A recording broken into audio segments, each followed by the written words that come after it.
rather average pinball title was available on the PlayStation and Sega Saturn, and since we're focusing on the Saturn port, it was released in all 3 territories the world over.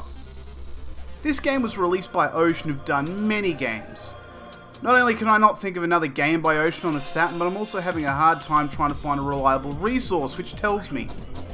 But before I even turn the game on, the back of the box notes, "True pinball breaks the mold, but not the laws of gravity." Well, we'll see about that. You can play up to 8 characters. Crazy to imagine even having 8 friends that want to sit around and play pinball on the Sega Saturn. We also have 4 tables to choose from: Law and Justice, Baywatch, Extreme Sports, and Vikings. I've heard and read that people didn't think that this was many tables, but what are you comparing that to? Pinball EX2? Pinball games of this era had that many tables, and this was the norm. I reviewed Necronomicon a while back, and that game only had 3 tables. So in terms of volume, it looks pretty damn promising. So where does it all go wrong? Presentation is alright across the board. It's a little better than average, but nothing that excites me sexually. Graphics is an interesting topic because it comes with a mode that allows you to change the camera angles. And while it doesn't take much away from the gameplay, it does make a bit of difference in the graphics department, especially between 2D top-down and 3D models. The game does 3D quite well, especially after playing 1 or 2 other pinball titles around the same time as this game, which has given me a newfound appreciation. If I was to compare this to, say, Necronomicon, however, it still doesn't bode well. Sound is not bad, sound effects are also not bad, so far so good. The gameplay is sadly a little disappointing. I have 2 gripes with this game. Number 1, the ball physics are nowhere near as Necronomicon, so I know how good it can be. The game has completely spoilt me for pinball games of this era, and it's the standard I hold to all pinball games I play. It feels the pinball is a little heavy for fluid motion. In addition, when it comes towards you from the top of the table, it seems a little heavy-handed. I understand the table's on a tilt, but it just didn't flow 100% right, and this needs to really be addressed. Number 2. The pinball tables are really uninspired. One of them just pissed me off, as it was clearly designed to go down the very middle in between both paddles, not really giving me a fighting chance.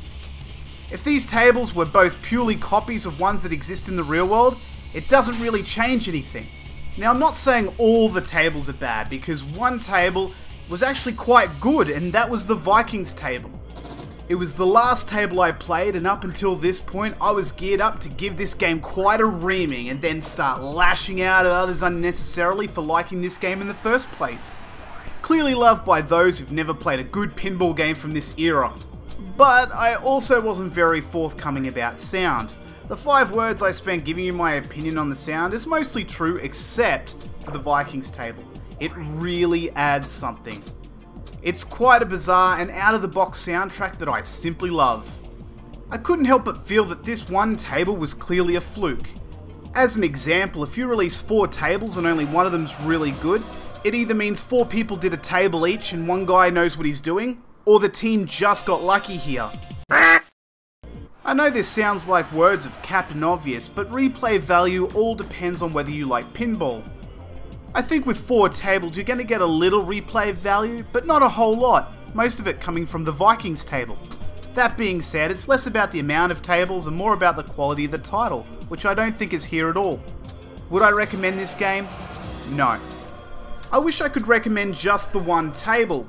With a game like Pinball EX2, this is perhaps the first and only time I'm going to say that DLC like we see in Pinball EX2 would work in this situation. Back in the day, you would have paid new game price and received all 4 tables, and you would have had no say in the matter. When in fact, I would have said get the core game for free and buy the Vikings DLC at a much cheaper cost.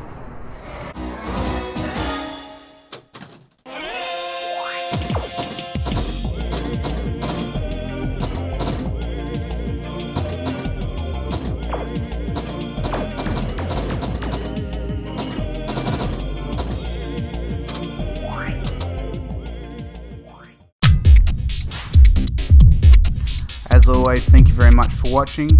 Click on the TV to see the last review, and click on the name underneath the television if you'd like to subscribe.